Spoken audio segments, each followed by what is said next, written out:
Pada bagian sebelumnya kita sudah belajar mengenai konsep dasar dari on-demand paging, bahwa dalam on-demand paging sebuah program itu memiliki beberapa page, tapi tidak dibutuhkan bahwa seluruh page itu harus dialokasikan ke physical memory. On-demand paging memungkinkan bahwa hanya beberapa page saja yang perlu dialokasikan ke physical memory. Kalau kemudian ada page yang dibutuhkan dan belum tersedia di physical memory, maka akan terjadi page fault. Nah, ketika terjadi page fault, maka akan dipindahkan dari backing store, page yang dibutuhkan tadi, akan dipindahkan dari backing store ke physical memory. Nah, pada bagian selanjutnya, kita akan belajar mengenai konsep page replacement. Oke, jadi page replacement ini adalah salah satu konsep yang menjadi pendamping dari konsep on-demand paging. Oke, nah latar belakangnya, kenapa sih kita butuh konsep page replacement? Nah, dengan metode on-demand paging, sebuah page dapat dialokasikan ke frame bebas ketika dibutuhkan. Konsekuensinya, sisi positifnya adalah lebih banyak proses yang berjalan secara concurrent. Tapi problemnya adalah ketika sebuah page itu akan dialokasikan ke sebuah frame, tapi kalau sudah tidak ada frame yang bebas atau frame yang kosong lagi, gimana solusinya?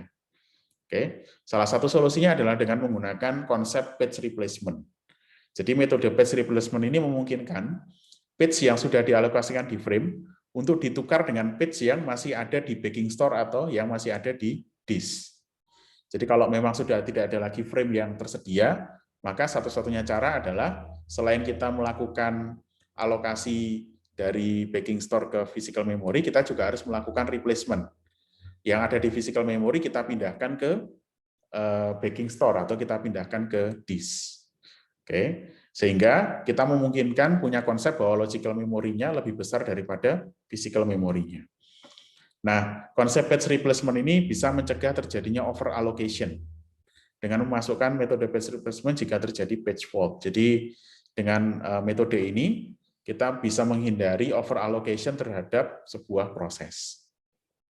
Oke, nah page replacement ini menggunakan modify atau direct bit untuk menandai page yang sudah pernah dimodifikasi.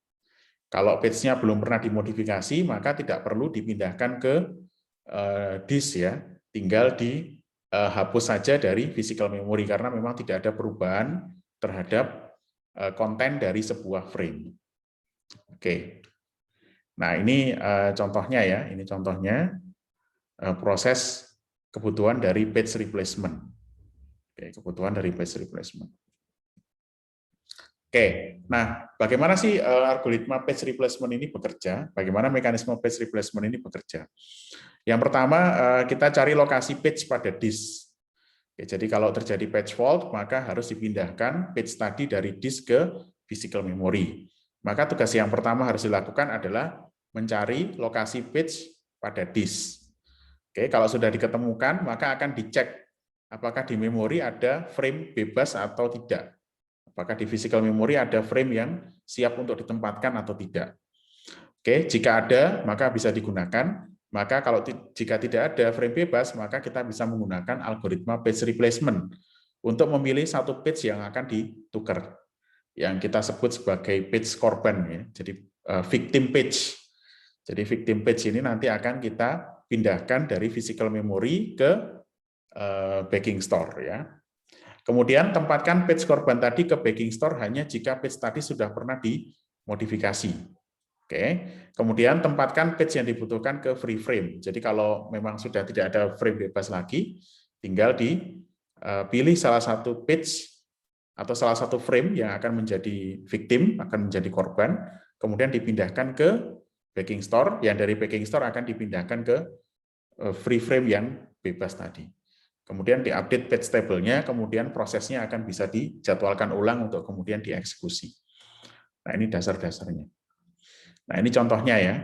Ini contohnya langkah-langkahnya, misalkan ada frame yang frame-nya sudah penuh semua, padahal kita ingin mengalokasikan satu page baru di physical memory, maka akan dipilih salah satu frame yang akan menjadi korban. Oke. Nah, frame-nya nanti akan dipindahkan ke backing store, dipindah sementara, kemudian page baru tadi akan dialokasikan pada lokasi yang tadi sudah dikosongkan. Oke, kemudian dialokasikan di sini, kemudian page table-nya bisa reset atau diubah ulang, baru kemudian eksekusinya bisa dijadwalkan ulang. Nah, ini konsep page replacement. Nah, pertanyaannya adalah ada dua pertanyaan di sini. Ada dua pertanyaan di sini. Dua pertanyaan ini adalah yang pertama, kira-kira kita memilih page mana yang nanti akan dikorbankan. Itu pertanyaan pertama. Kemudian pertanyaan kedua adalah berapa alokasi frame yang nanti akan disediakan untuk masing-masing proses. Jadi ada dua pertanyaan ketika kita berbicara mengenai page replacement. Oke, untuk menjawab dua pertanyaan tadi ada dua algoritma yang bisa kita pakai. Algoritma yang pertama adalah page replacement algorithm. Algoritma page replacement. Ini tujuannya adalah memilih page mana yang nanti akan dikorbankan. Goal-nya apa? Goal-nya adalah supaya page fault-nya itu serendah mungkin. Jadi goal dari page replacement algorithm ini adalah memilih salah satu proses yang nanti akan dikorbankan, tapi proses yang mau dikorbankan ini dipilih supaya nantinya page fault-nya itu menjadi kecil atau serendah mungkin. Oke, itu yang pertama. Kemudian algoritma yang kedua adalah frame allocation algorithm. Algoritma alokasi frame. Nah, algoritma alokasi frame ini berbicara mengenai berapa banyak jumlah frame yang nanti harus dialokasikan untuk satu proses. Jadi apakah 10 frame, apakah 20 frame, atau 100 frame untuk satu proses. Nah, kenapa seperti itu penting? Karena tiap proses nanti punya kebutuhan frame yang berbeda, dan tiap proses nanti juga kecenderungannya akan mengakses physical memory dengan kebutuhan yang berbeda juga. Oke, pertanyaannya adalah berapa alokasinya? Oke, kita akan bahas satu persatu, mulai dari page replacement algorithm. Jadi page replacement algorithm ini adalah algoritma untuk memilih page mana yang akan di-replace jika terjadi page replacement. Tujuan utamanya adalah mengurangi jumlah page fault. Jadi jangan sampai page yang kita pilih ini ternyata adalah page yang populer. Kalau page yang populer berarti dia adalah page yang nantinya akan banyak diakses. Kalau page itu kemudian Anda relokasi ke baking store, maka nanti akan lebih sering terjadi page fault daripada kalau kita mendealokasikan page yang tidak populer. Itu salah satu bayangannya seperti itu ya. Nah, ada beberapa algoritma yang bisa kita pakai. Ada algoritma FIFO atau first in first out, kemudian ada algoritma optimal, dan ada algoritma least recently used. Oke, untuk yang second chance tidak saya bahas di perkuliahan kita. Oke, kita bahas dulu yang pertama, first in first out. Jadi seperti namanya, first in first out, maka kita akan page yang akan dialokasikan lebih awal akan di-replace lebih awal. Oke, contohnya misalkan begini ya. Kita punya 3 frame. Kita punya 3 frame, kemudian kita punya urutan akses page. Misalkan kita lihat urutan akses page-nya mulai dari page 7, 0, 1, 2, 0, dan seterusnya secara berurutan ya. Oke, kalau kita gambarkan dalam sebuah ilustrasi, karena kita punya 3 frame, maka pada kesempatan pertama yang diakses adalah page 7. Page 7 karena tidak ada di frame, oke, tidak ada di physical memory, maka terjadi page fault. Oke, karena terjadi page fault, maka harus dipindahkan dari baking store ke physical memory. Nah, kebetulan karena kita punya 3 frame dan 3-3-nya free, maka page 7 ini masih bisa dialokasikan tanpa harus melakukan replacement. Oke, kemudian kita pindah ke page 0. Page 0 karena tidak ada di physical memory, maka terjadi page fault. Tapi karena masih ada frame yang kosong, maka ini masih bisa dialokasikan di physical memory tanpa harus melakukan replacement. Oke, begitu juga untuk page 1, oke, bisa dialokasikan tanpa melakukan replacement. Oke, kemudian sekarang kita masuk ke page 2. Page 2 juga belum ada di physical memory. Sementara kalau Anda lihat di sini, frame-nya sudah terpakai semua. Karena frame-nya sudah terpakai semua, maka harus dilakukan replacement. Oke, nah kalau kita menggunakan FIFO, yang kita replace adalah page yang paling awal dialokasikan. Kita lihat, page yang paling awal dialokasikan adalah page 7. Maka page 7 nanti akan di-replace, digantikan dengan page 2. Oke, kemudian berikutnya adalah page 0. Oke, 7 sudah, 0 udah, 1 udah, 2 udah, kemudian 0 kembali diakses lagi. Oke, kita lihat di situ yang dialokasikan di physical memory adalah page 2, 0, dan page 1. Nah, karena page 0 sudah ada di physical memory, maka tidak terjadi page fault. Oke, kemudian berikutnya diakses page 3. Kita cek di sini, page 3 ternyata belum ada di physical memory, sehingga terjadi page fault. Oke, nah dicek ternyata frame-nya sudah penuh semua, maka kita perlu melakukan replacement. Oke, yang di-replace yang mana? Kalau tadi 7 udah, maka urutan berikutnya yang di-replace berdasarkan FIFO atau first in first out adalah page 0. Maka page 0 di-replace digantikan dengan page 3. Dan seterusnya. Sehingga kalau kita hitung dalam kasus ini terjadi 15 kali page fault. Oke. Baik, itu algoritma FIFO ya, algoritma FIFO. Oke, kemudian algoritma berikutnya adalah algoritma optimal. Jadi algoritma optimal ini kita akan mengganti atau mereplace page yang tidak akan digunakan untuk periode waktu yang lama. Oke, jadi yang di-replace adalah page yang nantinya lebih banyak tidak digunakan pada waktu yang lama. Dengan harapan begini, kalau kita mereplace sebuah page yang tidak banyak digunakan di masa yang akan datang, maka kemungkinan terjadinya page fault juga akan semakin kecil. Ya, logis ya. Jadi semakin kalau kita mereplace sebuah page yang ke depan nanti tidak akan banyak digunakan, maka kemungkinan dipanggilnya juga kecil. Karena kemungkinan dipanggilnya kecil, maka kemungkinan terjadinya page fault juga akan semakin kecil. Oke, nah ini contohnya ya, dengan contoh yang sama, tapi dengan menggunakan algoritma optimal, kita bisa cek ya. Kita bisa cek 7, karena tidak ada di physical memory terjadi page fault, tapi tidak perlu replacement. 0, tidak perlu replacement. Terjadi page fault tapi tidak perlu replacement. 1, oke, terjadi page fault tapi tidak perlu replacement. Oke, kemudian 2. Oke, 2, karena frame-nya sudah penuh maka perlu dilakukan replacement. Pertanyaannya mana yang harus kita replacement? Nah, kita cek ke depan ini 7 itu diakses berapa kali, 0 diakses berapa kali, 1 diakses berapa kali. Oke, sekarang kita berada di kesempatan keempat ya, page nomor 2. Kita cek ke kanan itu mana yang paling banyak atau paling sedikit diakses ya. Kalau kita lihat 0 diakses 1, 2, 3, 4, 5. 0 diakses 5 kali. Oke. Kemudian 1 diakses 3 kali. Sementara 7 hanya diakses sekali. Di masa yang akan datang cuma diakses sekali. Maka yang paling sedikit kemungkinannya untuk diakses adalah page 7, sehingga page 7 nanti di-replace, digantikan dengan page 2. Oke, kemudian sekarang kita masuk kesempatan kelima untuk page 0. Oke, page 0 kita lihat di sini, page 0 dia sudah ada di physical memory, sehingga tidak perlu dilakukan replacement. Oke, dan tidak terjadi page fault. Oke, kemudian ada page 3 pada kesempatan ke-6. Page 3 kita cek. Page 3 tidak ada di physical memory dan kapasitas frame-nya sudah penuh, sehingga perlu dilakukan replacement. Kita cek di antara 2, 0 sama 1, mana yang paling sering diakses di masa yang akan datang. Itu tidak boleh di-replace.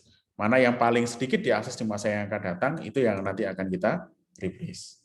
Kita cek ya, 2 diakses 1, 2, 3 kali.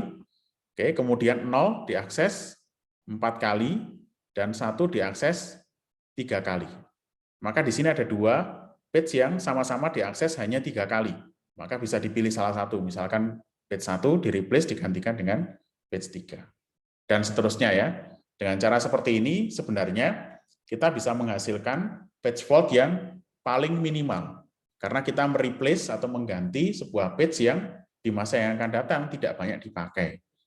Kondisi ini ideal, tapi tidak realistis untuk diimplementasikan. Oke, jadi dia tidak realistis. Kenapa tidak realistis? Karena memang kita tidak tahu di masa yang akan datang itu page yang akan diakses itu page mana saja.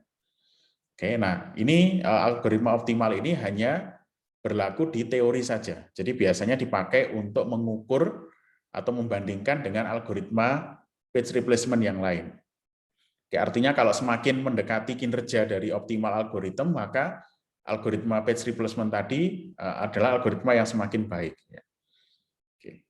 Itu algoritma optimal. Kemudian algoritma yang terakhir akan kita bahas adalah algoritma least recently used, atau algoritma yang mengeksekusi atau mereplace page yang sudah tidak digunakan untuk periode waktu yang terlama. Oke, jadi beda dengan Vivo ya. Kalau Vivo tadi mana yang duluan pernah dialokasikan itu akan kita replace. Kalau least recently used, kita akan mereplace mana yang paling lama tidak diakses. Mana yang paling lama tidak diakses. Oke, contohnya ya. Contohnya misalkan di sini ada urutannya 7, 0, 1, 2, dan seterusnya. Page 7 dialokasikan, terjadi page fault dan dialokasikan. Page 0 terjadi page fault dan dialokasikan. Page 1 terjadi page fault dan dialokasikan. Oke, kemudian page 2. Page 2 sudah tidak ada lagi frame bebas, maka perlu dilakukan replacement. Kita cek di antara 7, 0, sama 1, mana yang paling lama tidak diakses. Paling lama tidak diakses. Kita cek ya. 1 itu diakses pada satu kesempatan sebelumnya. 0 diakses pada 2 kesempatan sebelumnya. 7 diakses pada 3 kesempatan sebelumnya. Maka yang paling lama tidak dipakai itu adalah page 7. Maka page 7 akan di-replace digantikan dengan page 2. Oke, kemudian page 0 tidak terjadi page fault karena sudah ada di physical memory, kemudian akses terhadap page 3. Akses terhadap page 3 di kesempatan ke-6. Oke, akses terhadap page 3 terjadi page fault, kemudian harus dilakukan replacement. Oke, di antara 2, 0, sama 1, kita cek. Oke, 2 itu diakses pada 2 kesempatan sebelumnya. 0 diakses pada 1 kesempatan sebelumnya, sementara 1 diakses pada 3 kesempatan sebelumnya. Sehingga yang paling lama tidak diakses adalah page 1. Maka page 1 di-replace digantikan dengan page 3. Dan seterusnya. Oke, dengan least recently used ini didapatkan fakta bahwa dia lebih baik daripada Vivo, artinya kinerjanya lebih optimal daripada Vivo, tapi tentu tidak sampai menyamai kinerja secara teori dari algoritma optimal tadi. Nah, ada 2 cara untuk mengimplementasikan least recently used, bisa dengan menggunakan konsep counter, bisa juga dengan menggunakan konsep stack. Nah, least recently used ini seperti saya sampaikan tadi bisa diimplementasikan dengan 2 cara. Cara yang pertama adalah dengan menggunakan counter, dan cara yang kedua adalah dengan menggunakan stack. Oke, kalau menggunakan counter berarti setiap page yang masuk nanti mempunyai counter, oke, dan ada reference-nya di situ. Kemudian kalau menggunakan stack, maka ada stack yang berisi page number. Jika suatu page direferensi, maka dia akan pindah ke stack paling atas. Jadi dia akan dipindahkan dengan stack paling atau tumpukan paling atas kalau dia memang paling sering diakses atau paling recent untuk diakses atau paling baru untuk diakses ya. Sehingga kalau pengen membuang sebuah page atau mereplace sebuah page, maka dia akan dicek stack dengan tumpukan paling bawah. Yang paling bawah itu pasti paling jarang diakses, sehingga itu bisa di-replace. Oke, itu implementasi least recently used. Oke. Itu algoritma yang pertama ya, page replacement. Kemudian algoritma yang kedua, di pendamping dari on-demand paging adalah algoritma alokasi frame. Nah, di algoritma alokasi frame ini, latar belakangnya adalah setiap proses itu punya kebutuhan jumlah minimal frame. Oke, ada 2 skema utama alokasi frame, ada alokasi fix dan alokasi prioritas. Oke, kita bahas dulu yang alokasi fix. Oke, nah di alokasi fix ini bisa kita bagi lagi jadi 2. Ada alokasi equal dan ada alokasi proporsional. Jadi kalau pada alokasi fix ini, maka setiap program itu dialokasikan jumlah alokasinya fix. Oke, bisa berdasarkan kesamaan atau equality, atau bisa juga berdasarkan proportionality. Oke, kita bahas yang alokasi sama ya. Kalau alokasi sama berarti setiap proses itu akan dialokasikan dengan jumlah frame yang sama. Misalkan ada 100 frame di physical memory dan ada 5 proses. Maka masing-masing proses nanti diberikan jatah untuk mengalokasikan 20 page. Jadi sama, kita nggak ngelihat berapa kebutuhannya, tapi kita alokasikan sama. Kemudian ada alokasi proporsional. Kalau alokasi proporsional ini alokasi berdasarkan ukuran prosesnya. Jadi kalau ukuran prosesnya semakin besar, maka logikanya dibutuhkan frame yang semakin banyak. Oke, itu alokasi proporsional. Ini contoh hitungannya, nanti bisa Anda cek lebih detail lagi ya. Itu alokasi fix, kemudian ada alokasi prioritas. Oke, jadi skema alokasi proporsional itu berdasarkan prioritas, bukan berdasarkan ukuran. Oke, dengan asumsi apa? Kalau proses dengan prioritas lebih tinggi, maka dia akan lebih sering dieksekusi oleh CPU. Kalau dia lebih sering dieksekusi oleh CPU, maka ada kemungkinan dia butuh dialokasikan di physical memory lebih sering. Sehingga dia perlu dialokasikan frame lebih banyak, agar kemungkinan terjadinya page fault ini juga semakin kecil. Walaupun ukurannya tidak sebesar proses yang lain, atau tidak sebesar program yang lain. Jadi itu urutan berdasarkan, alokasi berdasarkan prioritasnya, bukan berdasarkan urutannya. Oke, kemudian jika terjadi page fault, maka ada dua kemungkinan, ada local replacement, ada global replacement. Kalau local replacement berarti yang di-replace adalah frame yang dimiliki oleh proses tadi. Kalau global replacement bisa jadi akan memindahkan frame yang dimiliki oleh program yang lain. Oke, itu alokasi berdasarkan prioritas. Kemudian di bagian berikutnya kita akan belajar mengenai konsep thrashing. Jadi apa itu thrashing? Jadi jika sebuah proses itu mendapat alokasi frame yang rendah, maka akan butuh page replacement. Kalau local replacement-nya tinggi, maka peluang page fault-nya juga tinggi. Jadi kalau local replacement-nya tinggi, maka peluang page fault-nya juga tinggi. Akibatnya apa? Akibatnya utilisasi CPU menjadi semakin rendah.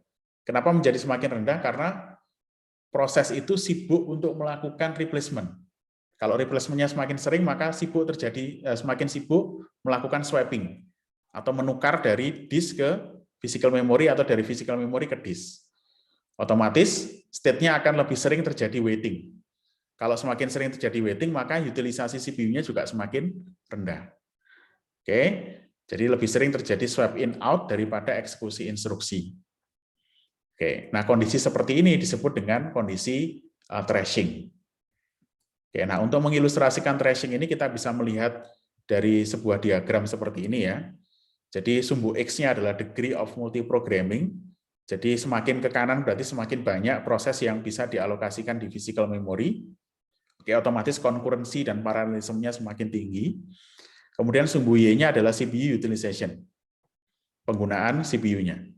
Kita bisa lihat kalau kita menggunakan page replacement dan juga on-demand patching, semakin ke kanan, oke, CPU utilisasinya semakin tinggi. Ini semakin baik ya.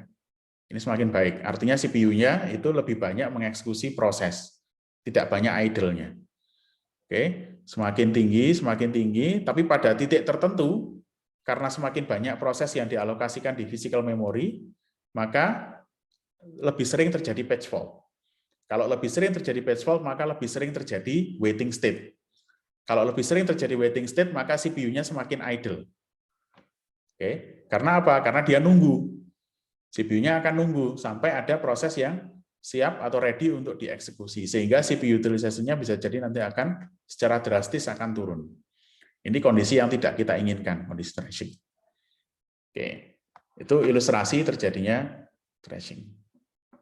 Kemudian di bagian berikutnya kita akan bahas mengenai konsep copy on write.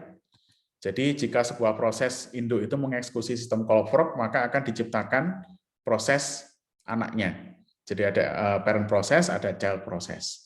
Nah, secara default proses anak akan mengcopy address space dari proses induk. Jadi kalau proses induknya punya sekian address space, maka akan di-copy secara keseluruhan di proses child-nya. Oke, nah problemnya adalah proses anak mungkin nanti akan mengerjakan instruksi yang berbeda dengan induknya, tapi dengan data yang berbeda. Oke, mengerjakan instruksi yang sama dengan induknya, tapi dengan data yang berbeda. Oke, nah dengan cara seperti ini kita memungkinkan terjadinya share instruksi. Jadi instruksinya di-share, tapi datanya tidak di-share antara parent sama child. Oke, nah solusinya adalah dengan menggunakan mekanisme namanya copy on write. Oke, dengan metode copy on write ini, proses induk dan proses anak dapat mengakses page yang sama. Oke, jika salah satu proses memodifikasi suatu shared page, maka shared page yang dimodifikasi tadi akan di-copy. Jadi misalkan begini, Ada parent process. Parent prosesnya itu katakanlah sudah mengalokasikan 3 page ke physical memory. Kemudian dia memanggil fungsi fork. Kalau dipanggil fungsi fork berarti diciptakan satu proses anak, child process. Nah, kondisi defaultnya sebenarnya adalah proses anak ini akan mengcopy 3 page tadi ke area physical memory yang berbeda. Jadi di-copy. Berarti sekarang ada 6 page. 3 page untuk proses induk dan 3 page untuk proses anak. Defaultnya seperti itu ya. Oke, tapi kondisi seperti itu bisa jadi akan terjadi pemborosan. Kenapa terjadi pemborosan? Karena bisa jadi si child process ini melakukan instruksi yang berbeda dengan parent prosesnya. Oke, atau bisa jadi kemungkinan kedua, data yang diakses juga berbeda. Mungkin proses 1 dalam eksekusinya cuma mengakses page 1. Proses 2 cuma mengakses page 2 misalkan. Maka kalau tiga-tiganya dialokasikan atau di-copy, maka terjadi inefisiensi. Oke, maka ada konsep namanya copy on write. Di konsep copy on write ini ketika diciptakan sebuah child process, maka tidak seluruh page-nya nanti akan di-copy. Oke, mungkin nanti child process-nya akan dialokasikan atau direferensikan ke parent process pada page yang tidak diubah. Ketika ada page yang diubah, baru kemudian di-copy di memory space yang berbeda. Konsep dasarnya seperti itu. Oke, nah ini contohnya ya. Ini contohnya ada 2 proses ya. Ini proses induknya dan proses 2 ini proses anaknya. Oke, ada 3 page, page A, B, sama C. Nah, ketika dilakukan pembuatan proses baru, proses 2 ini nanti masih akan menggunakan page A, page B, sama page C dari proses 1. Jadi masih akan tetap digunakan bersama. Oke, ketika proses 1 memodifikasi page C, baru kemudian di-copy. Oke, jadi page C-nya karena sudah dimodifikasi oleh proses 1, maka page C-nya akan di-copy pada memory space yang berbeda sehingga eksklusif menjadi milik proses 1. Oke, itu namanya copy on write.